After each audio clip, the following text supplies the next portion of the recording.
काश काश कोई थाम लेता जो मुझको, हम सफ़र ऐसा नहीं मिलता। शायरों की बज़्म है रमेश, सुख भर कोई नहीं दिखता। सुख भर कोई नहीं दिखता, सुख न भर कोई नहीं दिखता, सुखनवर कोई नहीं। सुखनवर कोई नहीं दिखता। पहली बार पढ़ी आज मैंने। जाहिर है कि रमेश चौबे जी की इस पंक्तियों से ही शुरुआत करना मुझे उचित लगा। मेरा बचपन उनको देखते हुए बीता। पचकुइयाँ पर उनका 3 दरवाज़ों का एक ऑफिस होता था और उस समय का हिंदुस्तान का बहुत मशहूर पेपर ब्लिट्स होता था और उसके संपादक बहुत बड़ी हस्ती करंजिया साहब माने जाते थे। उस समय हम लोग रमेश चौबे जी से मिलने में हमें बहुत मुश्किल होती थी। उनका कद इतना बड़ा था, लेकिन उन्होंने अपना कद कभी बड़ा होने नहीं दिया। व्यस्त बहुत रहते थे, शाम का समय था, वो इतने प्रश्नों का ब्लिट्स निकलता था। तो जब भी कभी हम जाते थे तो मुझे उनसे मिलने के लिए कुछ महान क्रांतिकारी हमारे आदरणीय बाबा जी की पृष्ठभूमि के कारण मुझे उनसे समय मिल जाता था। उस समय बस मैंने एक चीज़ उनकी नोट की थी, 3 चीज़ें नोट की थी। एक तो क्रांति और एक कामरेड और एक क्रिएशन। वो कहीं ना कहीं क्रांति के उपासक थे, चूंकि कहीं ना कहीं उनकी पृष्ठभूमि वो कामरेड वाली भी थी और इसीलिए वो क्रिएशन में हमेशा लगे रहते थे। वो क्रिएशन के साथ फिर उनका रंगमंच, फिल्म, मीडिया के जो अभिनेता, निर्देशक, कलाकार होते थे उनके साथ उनका जुड़ाव ऐसा हुआ क्योंकि उनको कहीं ना कहीं लगा कि ये लोग जो रंगमंच के लोग हैं, थिएटर के लोग हैं, जनवादी हैं और ये कुछ कुछ जनता की बात करते हैं। वहाँ वो जुड़े और उनसे बड़ी सामान्य रूप में भी मुलाकात होती थी और असामान्य रूप में भी मुलाकात होती थी। उनके नीचे जल संस्थान का एक व्यक्ति हमारे आदरणीय बैठा करते थे और वो पर्ची काटा करते थे और बिल जमा हुआ करता था वहाँ पानी का। तो यदा कदा जैसे ही मैं कभी, आज करीब 20 साल पहले की बात है या 15 साल पहले, कभी बिल जमा करने जाता था तो उनकी ऊपर जीना चढ़ के ऊपर चला जाता था और वहाँ उनसे जो होती थी, जो गुफ्तगू होती थी, वो मुझे याद है। हमारे माननीय अध्यक्ष महोदय यहाँ पर मौजूद हैं और हमारे इस कार्यक्रम के सबसे वरिष्ठ हैं, सबसे सीनियर हैं। मुझे उस पीढ़ी का कोई व्यक्ति इस समय परिलक्षित होता है तो आप में परिलक्षित होता है। तो हम लोग कभी कभी आपके पास भी चले जाते हैं और उस समय की बातों को शेयर करने लगते हैं। आज मैं आपको यहाँ नमस्कार करता हूँ और जब मैं यहाँ पर आया तो हमारे बलराम जी यहाँ पर वक्ता थे और हमारे डॉक्टर नईम जो संचालक हैं, तो बलराम जी बहुत बढ़िया कविता से वाचना कर रहे थे। वो वाचना मैंने सुनी। उसके बाद चाहे हमारे छोटे भाई कह लें, चाहे हमारे स्टूडेंट कह लें, चाहे विद्यार्थी कह लें, मुझे समय याद आता है आज से करीब 6 या 7 साल पहले का। ये दोपहर में शाम को कभी हमारे घर आते थे और वहाँ कुछ नाटक की क्लासेस होती थी, कभी बैठते थे। मुझे इतनी उम्मीद नहीं थी कि ये शमीम इतनी मेहनत से इतनी जल्दी मुंबई में जगह बना लेगा, लेकिन कई बार क्या होता है, हम लोगों को स्वीकार करना पड़ता है। तो आज मैं जब भी देखता हूँ इनको तो मुझे लगता है कि इसने अपनी मेहनत से एक मकाम हासिल किया और हमें फख्र होता है। कभी हमारे यहाँ आते थे हमारे भाई साहू जी, तो इनसे हमारा तो प्रोफेशन का साथ है, इनसे हमारा तो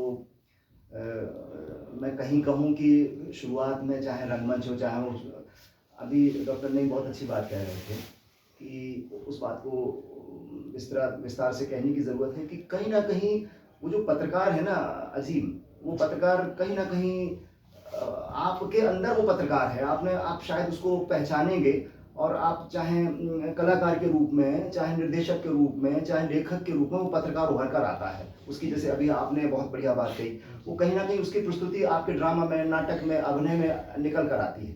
तो वो है, हम उससे बिल्कुल भी दूर नहीं हैं।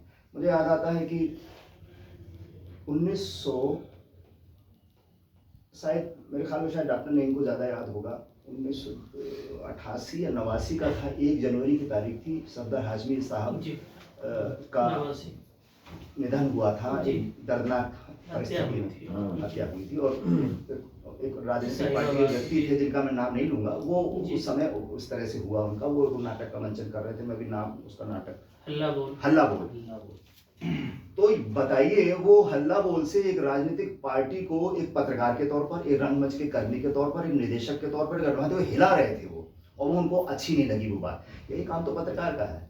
पत्रकार लेखनी से करता है, हम अपने भाव भवाओं से, आंगिक वाची का हर सात्विक अपने से करते हैं हम लोग। तो हम लोग कलकत्ता में थे और पदातिक रेपेट्री थी श्यामा नंजारा की, उसमें हम लोग परफॉर्मेंस कर रहे थे। नेशनल स्कूल ड्रामा की पूरी टीम गई थी। तो शबाना जी का लगातार फोन आ रहा था कि एनएसडी इसमें आगे आए। तो हम लोगों ने वहाँ बहुत बड़ी सभा की थी। तो पूरे क्षेत्र में पूरा कलकत्ता इकट्ठा हो गया था। तो मैं उसमें ये देख रहा था कि कलकत्ता के सभी प्रबुद्धजन में पत्रकारों की संख्या बहुत ज़्यादा थी उसमें, क्योंकि पत्रकार कहीं जनवादी स्थिति से वो बहुत ज़्यादा जुड़े हुए थे। तो मुझे लगता है कि चौबे जी ने वो सारी व्यक्तित्व में सारी बातें थी जो एक पत्रकार में होती हैं, जो एक जनता के जनवादी जो धारा को आगे बढ़ाता उसमें होती है, एक प्रगतिशील जो हमारे यहाँ शब्द है उसमें होती है, एक लेखक के रूप में होती है, एक रंगमंच कलाकार के रूप में। वो फिल्में बनाने में बड़ा अनुभव लेते थे, बड़ा इंटरेस्ट लेते थे। जब भी मिलते थे, वो मुकेश क्या कर रहे हो, बगल में उनके नेपाली जी का घर था, कभी कभी मेरा वहाँ जाना होता था तो वहाँ उनके दर्शन होते थे, क्या कर रहे हो।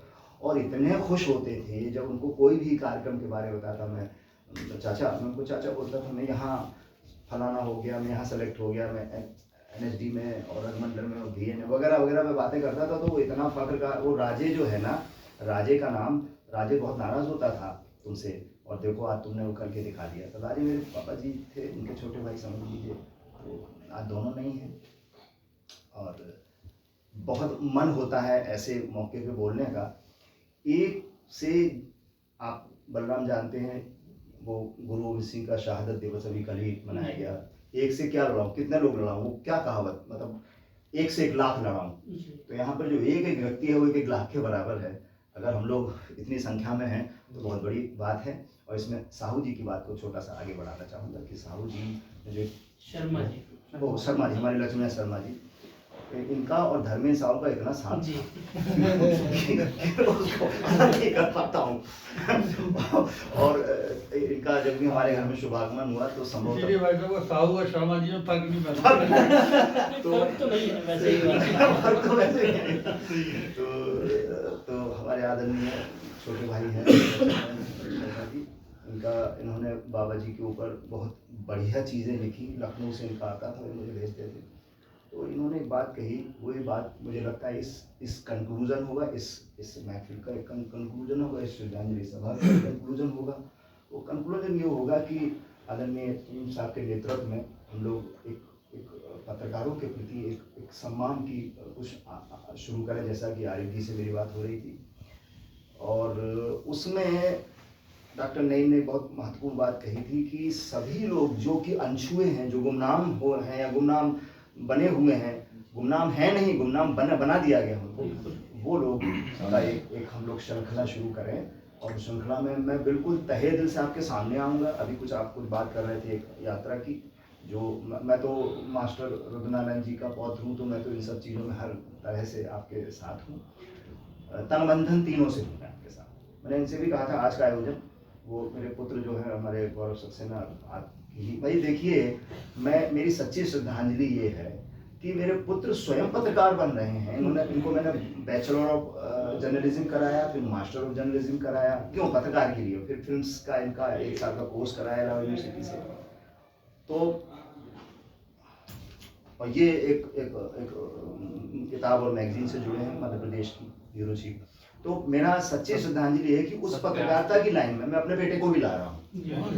तो बस इससे ज़्यादा मैं मुबारकबाद जी, बहुत शुक्रिया, बहुत शुक्रिया। अभी आप सब लोगों से और तारुफ होगा मेरा, और